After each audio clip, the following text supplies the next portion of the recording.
है। एक जंगल में मुनमुन चिड़िया अपने पति बंटी कौवे के साथ रहा करती थी। गर्मी के दिन शुरू हो गए थे। एक दिन मुनमुन चिड़िया 2 अंडे देती है। दोनों पति पत्नी अंडे की बहुत सावधानी से देखरेख कर रहे थे। ऐसे में मुनमुन बंटी कौवे से कहती है, अजी सुनते हो, गर्मी अब धीरे धीरे बढ़ रही है। हम लोगों ने तो इतने दिनों से इस घास फूस में अपना जीवन काट लिया, लेकिन अब तो हमारे अंडों से हमारे बच्चे कुछ ही दिनों में बाहर आ जाएंगे। इस गर्मी को मेरे नन्हे नन्हे बच्चे कैसे सहेंगे? बच्चों को गर्मी ना सताए, इसके लिए हमें अभी से ही कुछ उपाय सोचना पड़ेगा। तुम ठीक कह रही हो, इस बार गर्मी कुछ ज़्यादा ही पड़ रही है, लेकिन कुछ समझ नहीं आ रहा इस गर्मी से बचने के लिए क्या करूं? खैर तुम चिंता मत करो, मैं कुछ ना कुछ उपाय करता हूं। तुम भी सोचो, कहीं हम दोनों के दिमाग में कुछ ना कुछ आइडिया मिल जाए। इस तरह दोनों अपने बच्चों को लेकर परेशान थे। वो अपने बच्चों को जरा भी तकलीफ देना नहीं चाहते थे। ऐसे ही कुछ दिन गुजर जाते हैं और एक दिन मुनमुन के बच्चे अंडे से बाहर आ जाते हैं। मुनमुन अपने प्यारे प्यारे बच्चों को देखकर बहुत खुश हो रही थी। देखो जी, अपने बच्चे कितने प्यारे हैं, किसी की नज़र ना लगे। इतना कहकर मुनमुन अपने बच्चों को प्यार करने लगती है। एक दिन जब बंटी कौवा भोजन की तलाश में जा रहा था, तभी उसकी एक तालाब दिखाई देता है। अरे वाह, कितनी ठंडी ठंडी हवा चल रही है। गर्मी का तो नामो निशान नहीं है। मैं आज ही मुनमुन को जाके ये बात बताऊंगा। हम यहीं घोंसला बना के अपने बच्चों के साथ रहेंगे। ये सोचकर बंटी कौवा बहुत ही खुश हो रहा था और खुशी खुशी घर आकर मुनमुन को ये बातें बताता है। उसकी बातें सुनकर मुनमुन भी खुश हो जाती है। ठीक है, मैं कल ही आपके साथ उस जगह को देखने जाऊंगी। अगले दिन मुनमुन चिड़िया बंटी कौवे के साथ उस तालाब पर जाती है। वो इधर उधर देखती है। हाँ, आपने बिल्कुल ठीक कहा था जी, यहाँ पर तो बहुत ही ठंडक है। तभी मुनमुन की नज़र तालाब के पास मिट्टी पर जाती है। वो खुशी से चिल्ला के कहती है, इधर देखो जी, यहाँ पर कितनी सारी मिट्टी पड़ी है। तुम्हें पता है मिट्टी का घर कितना ठंडक देता है? गर्मी में हम इसी मिट्टी से अपना मटका घर बनाएंगे। उसकी ये बातें सुनकर बंटी कौवा कहता है, अरे मुनमुन, तुम्हारा दिमाग का तो कोई जवाब ही नहीं है। तुम्हारा आइडिया तो बहुत अच्छा है। फिर दोनों मिलकर हिमालय के जंगल में एक जादुई चूड़ी का पेड़ था। वो पेड़ ज्यादा ही शक्तिशाली पेड़ था, पर उस पेड़ के बारे में जंगल में रहने वाले पक्षियों में से बहुत कम पक्षियों को पता था। लेकिन एक दिन जंगल में रहने वाली लालची कौवी को उस पेड़ के बारे में पता चलता है। तो सुनो, मैंने एक जंगल में जादुई चूड़ी का पेड़ देखा है। अगर हम उस जादुई चूड़ी के पेड़ में से चूड़ी को बेचेंगे तो हम बहुत पैसे कमाएंगे, क्योंकि वो जादुई चूड़ियां हैं। पहनते ही सब सुंदर दिखने लगेंगे। अरे वाह सुंदरी, इस तरह से तो जादुई चूड़ियों को बेचकर तो हम लोग बहुत अमीर हो जाएंगे। फिर कालू कौवा और सुंदरी कवि उस जादुई पेड़ के पास पहुंचते हैं। अरे वाह, इस पेड़ पर लगी जादुई चूड़ी तो बहुत सुंदर है।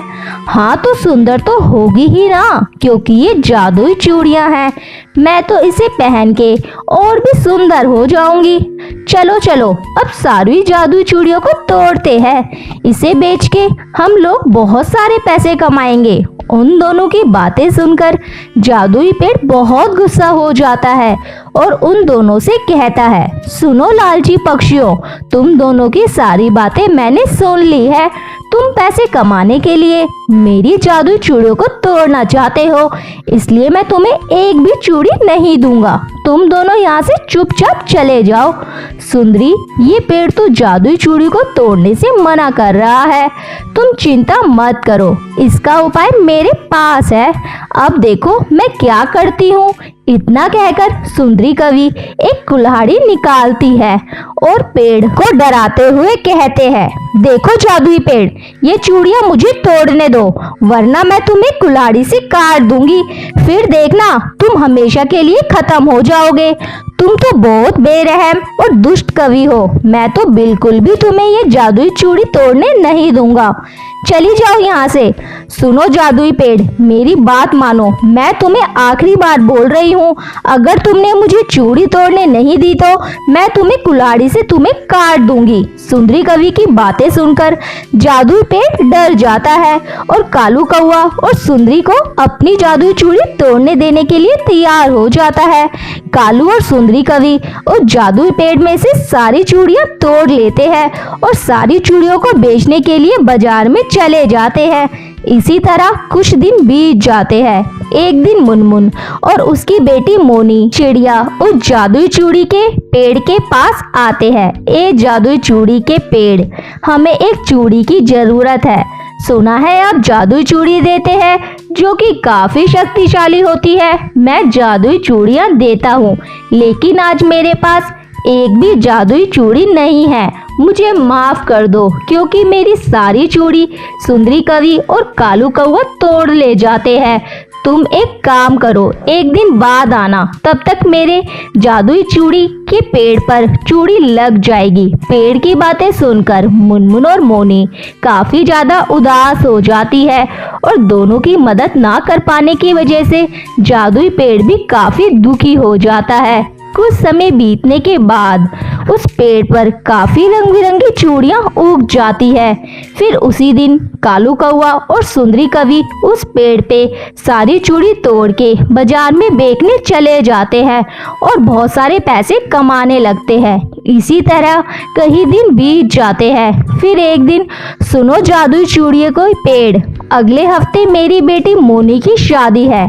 कृपया एक सेट चूड़ियां का दे दीजिए ताकि मेरी बेटी की शादी अच्छे से हो जाए। पेड़ मुनमुन चिड़िया की बातें सुनकर माफी मांगता है और कालू कौआ और सुंदरी कवि की पूरी बातें बताने लगता है।